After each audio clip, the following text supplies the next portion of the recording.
Hello, മഞ്ജുഷയാണ്. എല്ലാവരും സുഖമായിട്ടിരിക്കണമെന്ന് വിചാരിക്കട്ടെ. ഞാനും ഇവിടെ സുഖമായിട്ടിരിക്കുന്നു. നമ്മുടെ 15 ഡേയ്സ് ചലഞ്ച് നല്ല രീതിക്ക് മുന്നോട്ട് പോകുന്നുണ്ട്. അത് മാത്രമല്ല, ചാനലും നന്നായിട്ട് പോകുന്നു. അതെല്ലാം അതിൻ്റെ എല്ലാത്തിൻ്റെയും ഉത്തരവാദിത്വം നിങ്ങൾ ഓരോരുത്തർക്കുമാണ്. നിങ്ങളെല്ലാവരുടെയും സപ്പോർട്ട് കൊണ്ടാണ് ചാനലും നമ്മുടെ 15 ഡേയ്സ് ചലഞ്ചും നല്ല രീതിക്ക് പോകുന്നത്. അപ്പോൾ അത് ഞാൻ ഈ വീഡിയോസ് ഇടുന്നതുകൊണ്ട് ഏറ്റവും കൂടുതൽ ഉപകാരം നിങ്ങൾക്കായിരിക്കണം. കാരണം അതിനകത്ത് പറയുന്ന ഓരോ കാര്യങ്ങൾ പ്രാക്ടീസ് ചെയ്യണം. വെറുതെ വീഡിയോ കണ്ടു പോകരുത്. വീണ്ടും വീണ്ടും അത് കാണുക, അല്ലെങ്കിൽ ആ കാണുന്ന ടൈമിൽ നോട്ട് ചെയ്ത് വെക്കുക. നോട്ട് ചെയ്തിട്ട് അത് പ്രാക്ടീസ് ചെയ്യുക. എങ്കിൽ മാത്രമേ നമുക്ക് ഈ 15 ഡേയ്സ് ചലഞ്ച് നന്നായിട്ട് മുന്നോട്ട് കൊണ്ടുപോകാൻ പറ്റുള്ളൂ. അപ്പോൾ ബേസ് ആയിട്ടുള്ള കാര്യങ്ങൾ അറിഞ്ഞിട്ടുണ്ടെങ്കിൽ പിന്നെ ഒരു പിക്ചർ കാണുമ്പോൾ നിങ്ങൾക്ക് കുറേ കാര്യങ്ങൾ മനസ്സിലാവും. നല്ല ചില പിക്ചേഴ്സൊക്കെ കാണുമ്പോൾ, ഞാനിപ്പോൾ എൻ്റെ കാര്യം കമ്പയർ ചെയ്ത് പറയാം കേട്ടോ. പണ്ട് ഞാൻ നല്ല ചില പിക്ചേഴ്സൊക്കെ കാണുമ്പോൾ ഇത് എങ്ങനെ വരയ്ക്കും, ഇതെന്താണ് ഒന്നും അറിയില്ല. ട്രേസ് ചെയ്യുക, അതിനകത്ത് കാണുന്ന കാര്യങ്ങളൊക്കെ വരച്ച് വെക്കുക, അതേ കളേഴ്സൊക്കെ ഒന്ന് മിക്സ് ചെയ്ത് ചെയ്യുക, അത്രേ ഉണ്ടായിരുന്നുള്ളൂ. പക്ഷേ ഇതിനെക്കുറിച്ച് കൂടുതൽ അറിയുമ്പോഴാണ് നമുക്ക് ആ പെർഫെക്ഷനോട് കൂടി വരയ്ക്കാനായിട്ട് പറ്റുന്നത്. ഇപ്പോൾ കഴുത്തിലെടുക്കുന്ന ആഭരണങ്ങളാണെങ്കിലും കുണ്ടലങ്ങളാണെങ്കിലും എല്ലാം നമ്മൾ അറിഞ്ഞ് വരയ്ക്കുമ്പോൾ ആ പിക്ചറിനൊരു പെർഫെക്ഷൻ കൂടുതൽ വരും അല്ലേ. അപ്പോൾ അതുകൊണ്ട് ബേസായിട്ടുള്ള കാര്യങ്ങളായിരിക്കും നമ്മൾ ഈ 15 ഡേയ്സ് ചലഞ്ചിൽ പോകുന്നത്. അപ്പോൾ അത് നന്നായിട്ട് പഠിച്ച് റെക്കോർഡ് ബുക്കിൽ എഴുതി വെക്കുക. എന്തെങ്കിലും ഡൗട്ട് ഉണ്ടെങ്കിൽ നിങ്ങൾ കമൻറ്റ് ബോക്സിൽ ചോദിക്കുക, അല്ലെങ്കിൽ ഞാൻ വാട്സപ്പ് നമ്പർ മിക്കതിലും കൊടുത്തിട്ടുണ്ടാവും, അതിലൊന്ന് മെസ്സേജ് അയയ്ക്കുക. പിന്നെ എന്തെങ്കിലും കാരണങ്ങൾ കൊണ്ട് ഞാനൊരു 2-3 ദിവസത്തിനുള്ളിൽ കണ്ടില്ലെങ്കിൽ എന്ത് ചെയ്യണം, ഒന്നും കൂടെ റീസെൻഡ് ചെയ്യുക. ഒരുപാട് പേരുടെ മെസ്സേജുകൾ വരുന്നത് കൊണ്ട് ചിലപ്പോൾ ഞാൻ കാണാതെ പോവും. അപ്പോൾ അതൊന്ന് മനസ്സിൽ വെക്കുക കേട്ടോ. 15 ഡേയ്സ് ചലഞ്ചിൽ 16ാമത്തെ ക്ലാസ്സാണ് കഴിഞ്ഞ ദിവസം കഴിഞ്ഞത്. അപ്പോൾ ഇന്ന് നമുക്ക് 17ാമത്തെ ക്ലാസ്സാണ്. 17ാമത്തെ ക്ലാസ് സ്റ്റാർട്ട് ചെയ്യുന്നതിന് മുമ്പ് ചെറിയൊരു ഇൻട്രൊഡക്ഷൻ പറയാമെന്ന് വിചാരിച്ചു. നമ്മൾ ഇത്രയും ദിവസം ഡ്രോയിങ്സ് ആണ് പഠിച്ചിരുന്നത് അല്ലേ. ചെറിയ ചെറിയ ഡ്രോയിങ്സ് എല്ലാം പഠിച്ചു. ബേസ് ആയിട്ടുള്ള കുറേ കാര്യങ്ങൾ ഇനിയുണ്ട്, കുറേ ഡ്രോയിങ്സ്, അതൊക്കെ നമുക്ക് പഠിക്കാം. അതിൻ്റെ ഇടയിൽ നമുക്ക് കളറിങ്ങും കൂടെ പഠിക്കാം. അത് ഞാൻ ഇതിന് മുന്നേ പറഞ്ഞിട്ടുണ്ടായിരുന്നു, കളർ മിക്സിംഗ് ഒക്കെ പഠിക്കാം.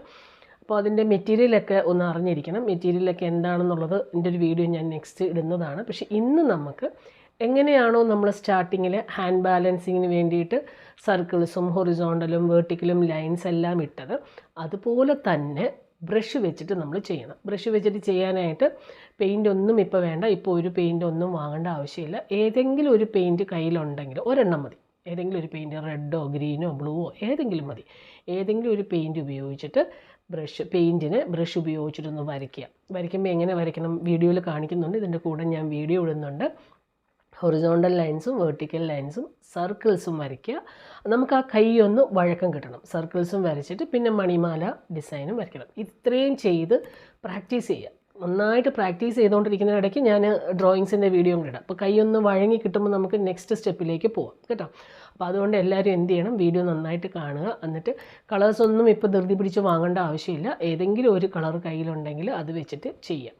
ഇനിയിപ്പോൾ അക്രലിക്കിൻ്റെ കളേഴ്സ് ഇല്ലെങ്കിൽ ഫാബ്രിക് പെയിൻറ്റ് എടുത്ത് വരച്ചാലും മതി. ഫാബ്രിക് പെയിൻറ്റ് ഒന്ന് വെള്ളം ഒഴിച്ച് ഒന്ന് ലൂസാക്കി എടുത്തിട്ട്, ഒരുപാട് ലൂസല്ല, ഒന്ന് മിക്സ് ചെയ്തിട്ട് അത് വെച്ചിട്ട് ഇങ്ങനെ വരച്ച് പ്രാക്ടീസ് ചെയ്യാം. നമുക്ക് ആ കളറും പിന്നെ കളറിനേക്കാളും കൂടുതൽ ബ്രഷ് ഒന്ന് കൈക്ക് വഴക്കം കിട്ടുന്ന രീതിയിൽ ആക്കിയെടുക്കണം. അതിന് നിരന്തരം പ്രാക്ടീസ് ചെയ്യുക. അതാണ് ഞാൻ ഈ 15 ഡേയ്സ് ചലഞ്ചിൽ ആദ്യമേ തന്നെ ബ്രഷ് ബാലൻസിങ് ആണ് തരുന്നത്. അപ്പോൾ അത് നിങ്ങൾ നന്നായിട്ട് പ്രാക്ടീസ് ചെയ്യുക. ബ്രഷ് പിടിക്കുമ്പോൾ ഞാൻ പറയുന്നുണ്ട് വീഡിയോയിൽ, എങ്കിലും ഒന്നുകൂടെ പറയാം.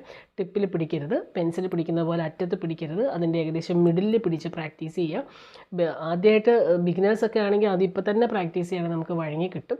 പിന്നെ അപ്പോൾ ഇന്ന് ഞാൻ ഹാൻഡ് ബാലൻസിങ് വേണ്ടിയിട്ട് മാത്രം കാണിക്കുന്നുള്ളൂ കേട്ടോ. കളർ മിക്സിങ് എല്ലാം നെക്സ്റ്റ് ക്ലാസ്സിൽ കാണിക്കും. മെറ്റീരിയൽസ് എന്തൊക്കെ വേണം എന്നുള്ളതെല്ലാം നമുക്ക് അടുത്തൊരു വീഡിയോ ആയിട്ട് ഇടാം. അതൊറ്റ വീഡിയോ ആയിട്ട് ഇടാം. ഇതിന് മുന്നേ ചാനലിലുണ്ട്, എങ്കിലും നമുക്ക് ഈ 15 ഡേയ്സിൽ കൂടെ അതൊന്നും കൂടെ ഒന്ന് ഓർമ്മിപ്പിച്ചെടുക്കാം. അപ്പോൾ എല്ലാവരും വീഡിയോ കാണുക, വീഡിയോ കണ്ടിട്ട് പ്രാക്ടീസ് ചെയ്യുക. പ്രാക്ടീസ് ചെയ്യാനായിട്ട് ക്യാൻവാസ് ഒന്നും എടുക്കേണ്ട ആവശ്യമില്ല. ചാർട്ട് പേപ്പറോ അല്ലെങ്കിൽ നിങ്ങളുടെ റെക്കോർഡ് ബുക്ക് തന്നെ എടുത്താൽ മതി. ഈ ബ്രഷുകൾ വന്നിട്ട് ലോങ് ഹെയർ ബ്രഷാണ് നമ്മൾ മ്യൂറൽ പെയിൻറ്റ് ചെയ്യാനായിട്ട് യൂസ് ചെയ്യുന്നത്. ഞാനിപ്പോൾ ഇവിടെ 3 ബ്രഷ് കാണിക്കാം. 00 ഉണ്ട്, 000 ഉണ്ട്, 0 ഉണ്ട്. ഇത് നല്ല പോയിൻറ്റഡ് ആയിട്ടുള്ള ബ്രഷുകളാണ്. ഇത് ഉപയോഗിച്ചിട്ടാണ് നമ്മൾ റെഡ് കളർ ഔട്ട്ലൈനും ഫൈനലായിട്ടുള്ള ബ്ലാക്ക് കളർ ഔട്ട്ലൈനും ഇടുന്നത്. 000 ബ്രഷ് ഉപയോഗിച്ചിട്ട് ഇതിലേതെങ്കിലും ഒരു ബ്രഷ് എടുക്കുക. ഇതിപ്പോൾ നമ്പർ 2 ആണ്. ഇതൊന്നും ഇപ്പം വേണ്ട ആവശ്യമില്ല. നിങ്ങൾ ഒന്നെങ്കിൽ 00, 000 അല്ലെങ്കിൽ 0, ഇതിലേതെങ്കിലും ഒരു ബ്രഷ് ഉപയോഗിച്ചിട്ട് ഇപ്പോൾ പ്രാക്ടീസ് ചെയ്യുക. ഇപ്പോൾ നമുക്ക് പ്രാക്ടീസ് ചെയ്യാനുള്ളത് ഹൊറിസോണ്ടൽ ലൈൻസ്, വെർട്ടിക്കൽ ലൈൻസ്, പിന്നെ സർക്കിൾസ്. നമ്മൾ ആദ്യമേ വരച്ച് പ്രാക്ടീസ് ചെയ്തതാണ്. അതിൻ്റെ മുകളിൽ വെച്ച് വേണമെങ്കിൽ വരയ്ക്കാം, അതല്ലെങ്കിൽ ഫ്രീ ആയിട്ട് വരയ്ക്കാം. ഞാനിപ്പോൾ ഇവിടെ ഗ്രീൻ കളറാണ് എടുത്തിരിക്കുന്നത്. ഏതെങ്കിലും ഒരു കളർ എടുക്കുക കേട്ടോ, റെഡ് തന്നെ വേണം എന്നില്ല. നമുക്കിപ്പോൾ പ്രാക്ടീസ് ചെയ്യാൻ വേണ്ടിയിട്ടാണ് ഗ്രീനോ റെഡോ ബ്ലാക്കോ ഏത് വേണമെങ്കിലും എടുക്കുക. എന്നിട്ട് കുറച്ച് വെള്ളം ഒഴിച്ചിട്ടൊന്ന് മിക്സ് ചെയ്യുക. മിക്സ് ചെയ്തിട്ട് നമ്മൾ പെയിൻറ്റ് ചെയ്യുമ്പം ശ്രദ്ധിക്കേണ്ടത് ബ്രഷ് ഉപയോഗിച്ചിട്ട് ബ്രഷിൽ പെയിൻറ്റ് എടുത്തിട്ട് ഇതുപോലെ തന്നെ അങ്ങ് വരയ്ക്കരുത്. കാരണം അങ്ങനെ വരുമ്പോൾ ബ്രഷിൽ അധികം പെയിൻറ്റ് ഉണ്ടാവും. അപ്പോൾ എന്ത് ചെയ്യണം, ഒന്നെങ്കിൽ നമ്മൾ എടുത്തിരിക്കുന്ന ആ പാലറ്റിൻ്റെ സൈഡിൽ ഞാനിപ്പോൾ ചെയ്യുന്ന പോലെ ഒന്ന് തുടച്ചു കൊടുക്കുക. അതല്ലെങ്കിൽ ഒരു കോട്ടൺ ക്ലോത്തിൽ ഒന്ന് ചെറുതായിട്ടൊന്ന് ഒരു ലൈൻ പോലെ വരച്ചു കൊടുക്കുക. അപ്പോൾ അധികമുള്ള പെയിൻറ്റ് ആ കോട്ടൺ ക്ലോത്തിൽ പിടിക്കും. നമ്മൾ എങ്ങനെയാണോ പെൻസിൽ ഉപയോഗിച്ചിട്ട് ഹൊറിസോണ്ടലും വെർട്ടിക്കലും ലൈൻസൊക്കെ വരച്ചത്, പിന്നെ സർക്കിൾസൊക്കെ വരച്ച് പ്രാക്ടീസ് ചെയ്ത് അതുപോലെ തന്നെ ചെയ്യുക. പെൻസിലിന് പകരം നമ്മൾ ബ്രഷ് ഉപയോഗിച്ചിട്ട് വരയ്ക്കുന്നു. പക്ഷേ ബ്രഷും പെയിൻറ്റും എടുത്ത് വരയ്ക്കുമ്പം ഒന്ന് ശ്രദ്ധിച്ച് വരയ്ക്കുക. ഒരുപാട് പെയിൻറ്റ് അധികമായി പോയാൽ ബുക്കിലേക്ക് അല്ലെങ്കിൽ ക്യാൻവാസിലേക്ക് വീഴാനുള്ള ചാൻസ് ഉണ്ട്. അപ്പോൾ അതൊക്കെ ഒന്ന് ഞാൻ ആദ്യം പറഞ്ഞതുപോലെ തന്നെ കോട്ടൺ ക്ലോത്തിലൊന്ന് മായ്ക്കുക, ഒന്ന് വരയ്ക്കുക, അല്ലെങ്കിൽ പാലറ്റിൻ്റെ സൈഡിലാക്കുക. ഇനി ബ്രഷ് വെച്ച് വരയ്ക്കുമ്പോഴും ശ്രദ്ധിക്കുക, നമ്മുടെ ഈ കൈയുടെ അറ്റം അവിടെ ഒന്ന് നമ്മുടെ കൈപ്പത്തിയുടെ അറ്റവശം ഒന്ന് ബുക്കിലൊന്ന് നന്നായിട്ട് പ്രസ് ചെയ്തിട്ട് വരയ്ക്കുകയാണെങ്കിൽ നമുക്ക് കൈയുടെ വിരലുകളൊക്കെ നന്നായിട്ട് ഫ്രീ ആയിട്ട് മൂവ് ചെയ്യാനായിട്ട് പറ്റും. എന്നിട്ട് ശ്രദ്ധിക്കേണ്ടത് എന്താണ്, മിഡിലിൽ പിടിച്ചിട്ട് ബ്രഷിൽ മിഡിലിൽ പിടിച്ചിട്ട് ഇതേപോലെ വരയ്ക്കുക. ഒന്നുമില്ല, ആ ബ്രഷ് വെച്ചിട്ട് ഹൊറിസോണ്ടലും വെർട്ടിക്കലും ലൈൻസ് ആദ്യം നന്നായിട്ട് വരച്ച് പ്രാക്ടീസ് ചെയ്യുക. അതിനുശേഷം സർക്കിൾസ് വരച്ച് പ്രാക്ടീസ് ചെയ്യുക. സർക്കിൾസ് വരച്ച് പ്രാക്ടീസ് ചെയ്യുമ്പോൾ ഒന്നെങ്കിൽ ഇതേപോലെ ബ്രഷ് ഉപയോഗിച്ചിട്ട് ഫ്രീ ഹാൻഡായിട്ട് വരയ്ക്കുക. അതല്ലെങ്കിൽ നമ്മൾ ആദ്യമേ പ്രാക്ടീസ് ചെയ്തില്ലേ സർക്കിൾസ് വരച്ച് പെൻസിൽ ഉപയോഗിച്ചിട്ട്, അതിൻ്റെ മുകളിലൂടെ അങ്ങ് വരയ്ക്കുക. അങ്ങനെ വരയ്ക്കുമ്പോൾ കുറച്ചും കൂടി ഈസി ആയിരിക്കും. അപ്പം ഒട്ടും വരയ്ക്കാൻ അറിയാൻ വയ്യാത്തവരാണെങ്കിൽ അതുപോലെ അതിൻ്റെ മുകളിൽ വരച്ച് പ്രാക്ടീസ് ചെയ്തതിന് ശേഷം പിന്നീട് ബ്രഷ് ഉപയോഗിച്ചിട്ട് വരയ്ക്കുക. ബ്രഷ് ഉപയോഗിച്ചിട്ട് വരയ്ക്കുമ്പോൾ നല്ല നേർത്ത് തന്നെ വരയ്ക്കുവാനായിട്ട് നോക്കണം. നമ്മളൊരു പെൻ വെച്ചോ അല്ലെങ്കിൽ പെൻസിൽ വെച്ചോ വരയ്ക്കുമ്പോൾ കിട്ടുന്ന ആ ഒരു കട്ടിയുണ്ടല്ലോ, അത്രയും ഇതിൽ തന്നെ വരയ്ക്കുവാനായിട്ട് നോക്കുക.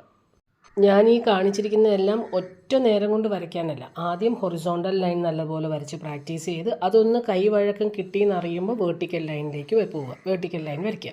അത് രണ്ടും നന്നായിട്ട് കൈക്ക് വഴക്കം കിട്ടിയെന്ന് അറിയുമ്പോൾ സർക്കിൾസിലേക്ക് പോവുക. അങ്ങനെ തന്നെ വേണം വരയ്ക്കാൻ. അല്ലാണ്ട് ആദ്യം ഹൊറിസോണ്ടൽ അങ്ങനെ ഒറ്റയടിക്ക് വരയ്ക്കേണ്ട, നിർത്തി വരയ്ക്കുക. ആദ്യം ഹൊറിസോണ്ടൽ, പിന്നെ വേർട്ടിക്കൽ, പിന്നെ സർക്കിൾസ്. അതിനുശേഷം നന്നായിട്ട് നമുക്ക് ബാലൻസൊക്കെ കിട്ടി, ബ്രഷിൻ്റെ ബാലൻസൊക്കെ കിട്ടി എന്നറിഞ്ഞു കഴിയുമ്പോൾ നമുക്ക് എന്ത് ചെയ്യാം, മണിമാല ഡിസൈൻ ഇതേപോലെ ബ്രഷ് ഉപയോഗിച്ചിട്ട് വരച്ച് പ്രാക്ടീസ് ചെയ്യാം. മണിമാല ഡിസൈൻ വരച്ച് പ്രാക്ടീസ് ചെയ്യുമ്പം കുറച്ച് വലിയതായിട്ട് തന്നെ വരയ്ക്കുക, ചെറുത് വരയ്ക്കരുത്. വലിയ പാരലൽ ലൈൻസ് വരച്ച് അതിനകത്ത് മണിമാല ഡിസൈൻ വരച്ചിട്ട് ബ്രഷ് ഉപയോഗിച്ചിട്ട് വരയ്ക്കുക. അതും ഇതുപോലെ തന്നെ പെൻസിൽ ഉപയോഗിച്ചിട്ടൊന്ന് ആദ്യം വരച്ചിട്ട് അതിൻ്റെ മുകളിലൂടെ വരച്ച് പ്രാക്ടീസ് ചെയ്യുക. അതിനുശേഷം ഫ്രീ ഹാൻഡായിട്ട് വരയ്ക്കുക. ഫ്രീ ഹാൻഡായിട്ട് മീൻസ് പെൻസിൽ വെച്ച് വരയ്ക്കാതെ ബ്രഷ് ഉപയോഗിച്ച് മാത്രം വരയ്ക്കുക. അപ്പോൾ ഇന്നത്തെ ക്ലാസ് ഇവിടെ കംപ്ലീറ്റ് ആവുകയാണ്. എല്ലാവരും പ്രാക്ടീസ് ചെയ്യണം കേട്ടോ. പ്രാക്ടീസ് ചെയ്താൽ മാത്രമേ ഇനി നമുക്ക് ഒരു പിക്ചർ കളർ ചെയ്യാനുണ്ട്. ഇതെല്ലാം പഠിച്ചത് വെച്ചിട്ട് നമുക്കൊരു പിക്ചർ കളർ ചെയ്യണം. അത് വരുമ്പോഴത്തേക്ക് ഡൗട്ടുകളൊന്നും ഉണ്ടാവാൻ പാടില്ല. അപ്പോൾ എല്ലാവരും നന്നായിട്ട് വരച്ച് പ്രാക്ടീസ് ചെയ്യുക.